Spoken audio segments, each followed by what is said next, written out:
ಇವರು ಪ್ರಚೋದನೆ ಮಾಡದೇ ಇದ್ರೆ, ನನ್ನ ವೈಯಕ್ತಿಕವಾದ ಬದುಕಿನಲ್ಲಿ ನನ್ನನ್ನು ಇವರು ವಿಶ್ಲೇಷಣೆ ಮಾಡದೇ ಇದ್ದಿದ್ರೆ, ಅಲ್ಲಿ ಕೂಗದೇ ಇದ್ದಿದ್ರೆ, ನಾನ್ಯಾತಕ್ಕೆ ಇವ್ರ ಮೇಲೆ ಮಾತಾಡ್ತಾ ಇದ್ದೆ? ಇದೇನಾಗಿದೆ, ಕರ್ನಾಟಕ ರಾಜ್ಯದಲ್ಲೆಲ್ಲ ಇದು ವೈರಲ್ ಆಗೋದು ಸ್ವಾಭಾವಿಕ. ವಿಧಾನಸಭೆಯಲ್ಲಿ ಇಂಥ ಘಟನಾವಳಿಗಳು ನಡೆದಾಗ ವೈರಲ್ ಆಗೋದು ಸ್ವಾಭಾವಿಕ. ಒಂದು ಸೈಡ್ ಹೋಗಿದೆ, ಒಂದು ಸೈಡ್ ನಾನು ಮಾತಾಡಿರೋದು ಹೋಗಿದೆಯೋ ಹೊರತು ನಾನು ಯಾತಕ್ಕೋಸ್ಕರ ಮಾತಾಡಿದೆ ಅಂತಕ್ಕಂಥದ್ದನ್ನು ಇವತ್ತು ತೋರಿಸ್ತಾ ಇಲ್ಲ. ಅದಕ್ಕೆ ನಾನು ಬೆಳಿಗ್ಗೆಯಿಂದ ದಾಖಲಾತಿಗಳನ್ನು ಹುಡುಕಿದೆ. ಅದು ವ್ಯವಸ್ಥೆ ಒಳಗಡೆ ಇನ್ನೂ ಸಿಗ್ತಾ ಇಲ್ಲ. ನಾನು ಸ್ಪೀಕರ್ ಅವರನ್ನು ಕೇಳಿದ್ದೀನಿ. ಅದು ಈ ಮುಂದೆ ಅದೇನಾದರೂ ದಾಖಲಾತಿ ಸಿಕ್ಕಿದ್ರೆ ನಾನೇ ಮತ್ತೆ ನಿಮ್ಮನ್ನೆಲ್ಲ ಕರೆದು ರಿಲೀಸ್ ಮಾಡ್ತೀನಿ. ಅದ್ರ ಜೊತೆಗೆ ನಾನು ಹೇಳ್ತಾ ಇರ್ತಕ್ಕಂಥದ್ದು, ಈ ಸಂಪ್ರದಾಯನ ಯಾಕೆ ಹಾಕಿದ್ದಾರೆ? ಯಾರೇ ಒಬ್ಬ ಭಾಷಣ ಮಾಡುವಂಥ ಸಂದರ್ಭದಲ್ಲಿ ಅವ್ರು ಡಿಸ್ಟರ್ಬೆನ್ಸ್ ಮಾಡಲಿ, ನಾನು ಅದಕ್ಕೂ ನಾನೇನು ಇದು ಮಾಡಲ್ಲ. ನನ್ನ ವೈಯಕ್ತಿಕವಾಗಿ ಯಾಕೆ ಮಾತಾಡಿರು? ಇವ್ರು ಕಂಡಿಡ್ದಾರ ನನ್ನ ಕಳ್ಳ, ಕೊಪ್ರಿ ಕಳ್ಳ ಅಂತ? ಇದೇ ಕೊಪ್ರಿ ರಾಗಿ ಕಳ್ಳ ಅಂತೇಳಿ ಹಿಂದೆ ಇದೇ ಬಿಜೆಪಿಯ ಪ್ರಧಾನ ಕಾರ್ಯದರ್ಶಿ ಸುರೇಶ್ ಕುಮಾರ್ ಅವರು ಏನು ಹೇಳಿದ್ರು? ಬಂದು ಅರಸೀಕೆರೆನಲ್ಲಿ ಕಾಯಿ ಕಳ್ಳ, ಕೊಪ್ರಿ ಕಳ್ಳ, ಎಂಥದೋ ಕಳ್ಳ ಅಂತ ಬೈದು ನಾನು ಸವಾಲಾಗ್ತೆ.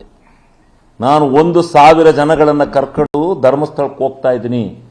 ನಾನು ರವಿಕುಮಾರ್ ಅವರು ನಾನು ಹೋಗ್ತಾ ಇದ್ದೀನಿ.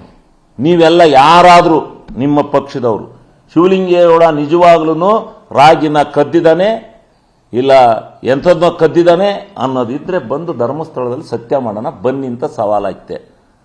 ಅವ್ರು ಬರಲಿಲ್ಲ. ನಾನು ಹೋಗಿ ಸತ್ಯ ಮಾಡಿದೆ. ನಾನೇನೆ ಸ್ವಯಂ ಒಬ್ಬ ವಾಲಂಟ್ರಿಯಾಗಿ ಹೋಗಿ ನಾನು ಪ್ರಮಾಣವಾಗಲು ನಾನು ಯಾವುದೇ ಇದನ್ನು ಕದ್ದಿಲ್ಲ, ಅದಕ್ಕೆ ಭಗವಂತನೇ ಸಾಕ್ಷಿ ಅಂತೇಳಿ ನಾನು ಹೇಳಿ ಬಂದೆ. ಇವರು ಪದೇ ಪದೇ ಈ ರೀತಿ ನನ್ನ ಮೇಲೆ ಯಾತಕ್ಕೋಸ್ಕರ ಟಾರ್ಗೆಟ್ ಮಾಡ್ತಾರೆ? ಕಾರಣ ಏನು? ವಿಚಾರ ಏನು?